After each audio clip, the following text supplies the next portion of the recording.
నమస్కారం అండి. నేను మీ అనురాధ. ఈ శ్రావణ మాసంలో మంగళవారం, శ్రావణ మంగళవారము మంగళ గౌరీ వ్రతం చేసుకుందామని అమ్మవారి పాదుకలు చేసుకున్నాను. అయితే మా ఇంటి పక్కనే అమ్మవారి టెంపుల్ ఉంది, గుడి ఉంది. దాంట్లో తీసుకెళ్ళి అందరం అర్చన చేసుకుందాము అనేది మా సంకల్పం. అయితే నేను ఎలా చేసినానో మీకు చూపిస్తాను. అంటే ఏ విధంగా డెకరేషన్ చేసినాను అని చూడండి. పాదుకలు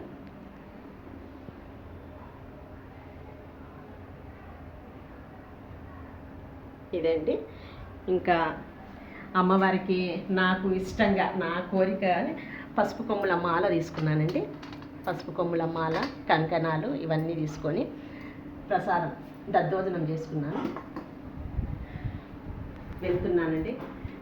మీ అందరి ఆశీస్సులు మా పైన ఉండాలని, మా కుటుంబం పైన, నా పైన. నా ఛానల్ని మీరు సబ్స్క్రైబ్ చేయండి. Thank you.